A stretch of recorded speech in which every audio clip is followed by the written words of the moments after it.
Good morning, good morning, good morning. Buenos dias, mi gente yo-yo. Welcome to Daily Discipline number 627, primarily in a row. My name's Rob Hoback. Happy that you're here. Honored and humbled that you keep coming back like for reals. Hey, it's Sunday Fun Day. That's your weekly reminder is you got to have some fun. A great life is hard work. You got to work, but you still have to have some time off. Got to have a little Sabbath, some time off to just recharge the batteries. Sunday Fun Day at 7/5/20. That's the date, the day after 4th of July. And I've got a little bit of work to do today, so let's do it. First things first, still the realist. You know what else I am? I am undefeated. Yeah.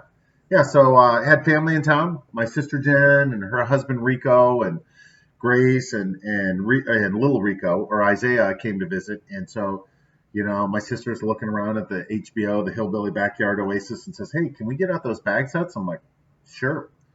Then Rico came out. "Oh, I'm great at that." I'm like, "All right, it's on." So still undefeated, never lost. Just saying. And not very similar to the way I've never lost a game to Samuel. Just never lost. I'm just saying, I'm undefeated. All right, real talk. Say it out loud. So I promised this yesterday. I teased this. I've been talking about this. I've been talking about this reoccurring, I don't know if it's a vision, whatever it is, but I'm like, you know what? I'm just going to say it out loud that I keep thinking about this.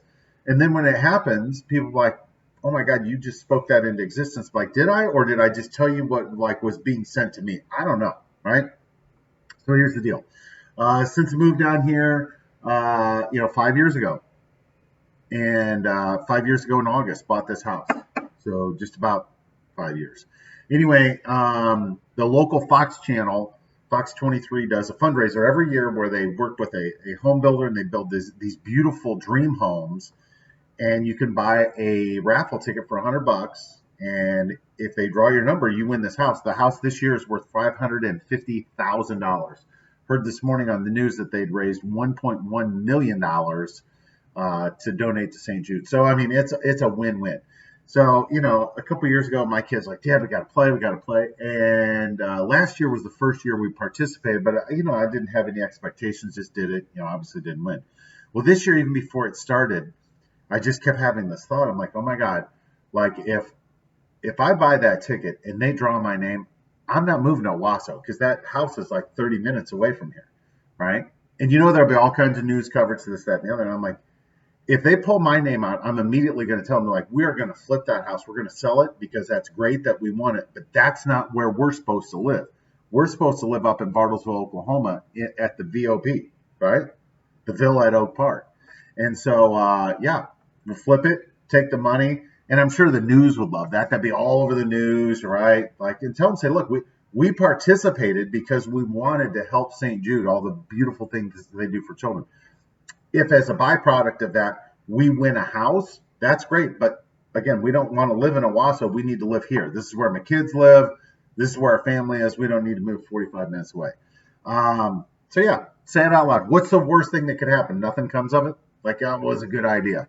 But if it does happen, when it does happen, it'll be kind of like this dude that's staring at me over here, this Matthew guy, my friend from work, how he spoke something into existence last year. Seriously. And I was the only one. I'm like, you realize what he just did? People are like, whatever, dude. And then 2 weeks later when it happened, I'm like, there you go. All right. Say it out loud, right?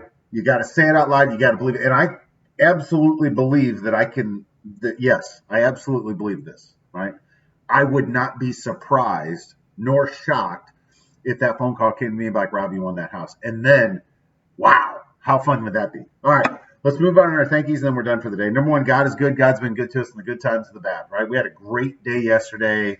Just fun to see my sister and her family. Thankful that Aunt Jen was able to make the trip down here. I'm thankful that they're moving down here, so we'll get to see them a lot. Thankful for her daughter, Grace, right?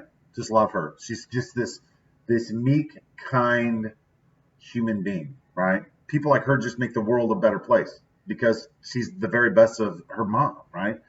Little Isaiah, the whole crew. It was just a lot of fun. Thankful for cornhole, right? I remember my life before cornhole. Now, like everybody can play it. It's fun, and I'm undefeated, right? Got my own set of bags, everything. Thankful for the Hillbilly Backyard Oasis, the HBO, right? The Louisville. I enjoy it back there. I'm thankful for Spirit Church. I'm going to go to church here in a little bit today. Thankful for ESPN that was telling the story this morning about the up in Montana was called Blackfoot. some Native Americans, they've got a real problem. Like since 2018, 100 girls and women have disappeared, right? Just gone from the reservation. And Elle Duncan, who was telling the story, she's like, the storyline is that Native American women go missing twice. The first time when their body goes missing, and the second time is when people stop telling their stories. And it's heartbreaking, right? So I'm thankful that they told the story, and hopefully some good will come out of this. In fact, I'm thankful for Fox 23, who's doing the great thing with St. Jude, and that we get to participate. And I'm thankful for whatever's next. Can you imagine, right? Like I think about how that would change my life, and that I could just full time go after the VOP. So maybe it works that way. Maybe it doesn't. We shall see. Whatever's next, I'm ready. With that, we're done for the day. Hands up. Peace out. We're better together. Appreciate you stopping by on a Sunday fun day. Get out there and enjoy yourself. Yeah. Relax. Recharge those batteries. Get ready, because tomorrow we got to go back to work. So we'll talk to you on a Monday. Deuces. #Real Talk. Love you. Bye.